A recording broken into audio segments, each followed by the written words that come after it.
Watch any of my YouTube videos over the last 2 years or so, and you might notice that something is missing. You will see pieces to camera like this. You will see B-roll like this, usually with a voiceover behind it, like this. POV monologues in my helmet like this. And of course, both regular and 360 action camera footage, always filmed on Insta360 cameras. But you might have noticed that I never ride around and talk to the camera on my helmet, at least not in recent years. I do it at a standstill like this in all of my bike review videos. And they're actually heated grips for your passenger. But as soon as the bike gets moving, I'll switch to a voiceover instead. That's because getting good in-helmet audio with my Ace Pro 2 and X5 has proven to be tricky. So Insta360 just launched their fancy-looking Mic Pro in the hopes of solving this problem. So today I'm going to put it to the test, because if it solves this problem, it might change the way that I make videos.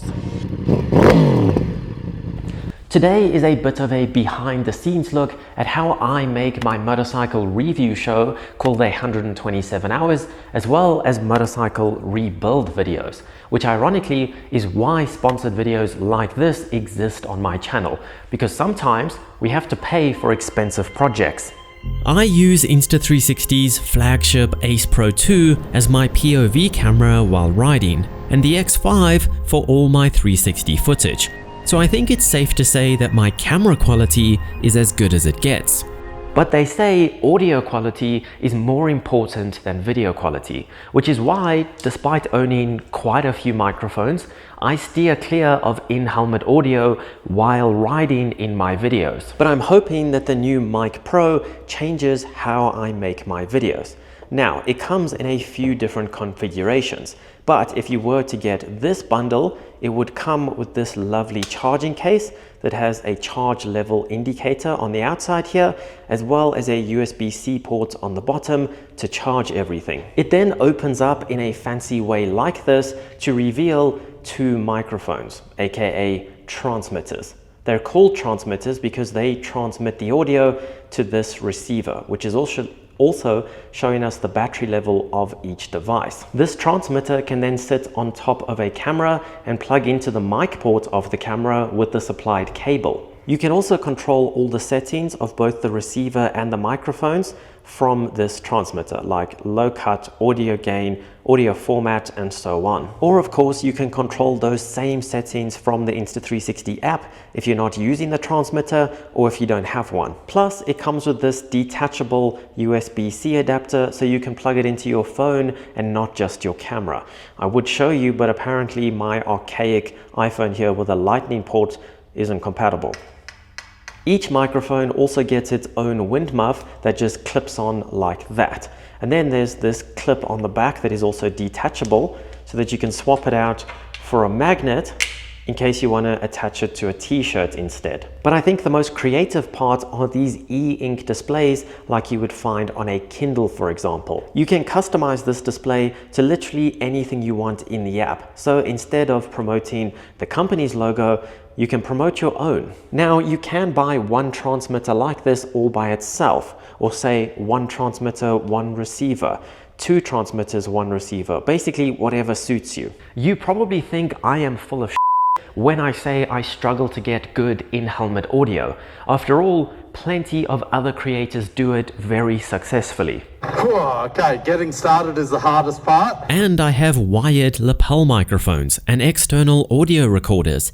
I have wireless DJI microphones, a fancy voiceover mic, and even Insta360's own Mic Air and whatever this preview remote with built-in microphone is. But for me, setting up a lapel mic with an external audio recorder and then syncing the audio in editing is not worth the effort. And although Insta360's Mic Air sounds great inside my helmet at a standstill like this, which is why I use it in all of my review videos for this exact purpose. However, at riding speeds and with a half-decent exhaust pipe, the audio levels start clipping and sound far too distorted to actually use. Even when I have the audio level set as low as they can possibly go on my Insta360 cameras. And then there's the DJI wireless mics. They're essentially the same thing as Insta360's new Mic Pro on paper, but somehow I have never managed to get decent in-helmet audio with them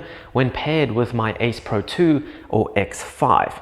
But to be fair to DJI, I haven't actually tried again in probably the last year or so, so it might have improved since then. So let me show you, without any editing, how easy it is to set up a Mic Pro to record in-helmet audio with my Ace Pro 2 over here.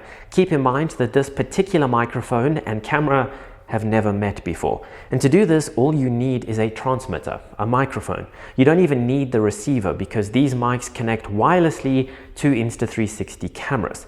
So all I'm going to do is hold the power button until the mic vibrates to turn it on. There we go. Now on the Ace Pro 2, I'm going to swipe down and navigate to the microphone menu. Then if you click down here, it'll start searching for Bluetooth devices. So to enter pairing mode, I'm just going to hit the power button 3 times. You'll see the light blinking. We'll hit retry on the camera because I took too long, and it should show up within a few seconds. There it is. So now we're going to click on that and it's going to automatically connect to the microphone. There we go. So if we go one step back here, the last thing we need to do is go to the audio levels on the top right there and just set these as low as they will go. So we're going to set our audio levels to -18 because after all, we're going to be recording in a pretty loud environment. And you'll also notice that I made sure that the wind muff is installed as well as the clip on the back to clip it to my helmet. Then I simply clipped the microphone to my helmet's chin skirt. And it really is that quick and easy, and I have no doubt that it sounds great at a standstill like this. But the real test is while riding. So I've brought the 1290 Super Duke out to test exactly that. Granted, this is not a very loud bike because it still has the stock headers and stock resonator. But I actually filmed a video with this exact mic setup just the other day on my Super Adventure, which is slightly louder than my Super Duke. And I was very impressed with the audio quality.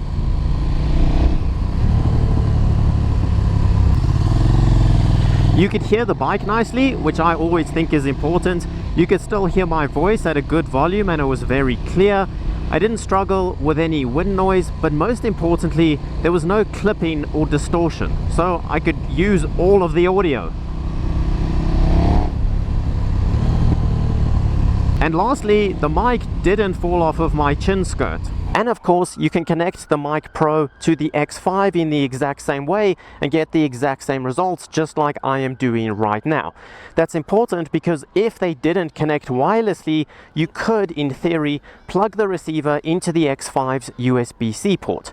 However, since it's a 360 camera, you would then get the receiver in the shot and ultimately ruin your footage. But since they do connect wirelessly, you can see that I don't have that problem right now. And they can transmit audio up to 400 meters. So there you have it, an inside look at how I think about audio when creating my videos. I honestly love the customizable aspect. I love the audio quality and of course the versatility. But let me know if you think this would be a good addition to your Insta360 camera, and I'll see you on the next ride.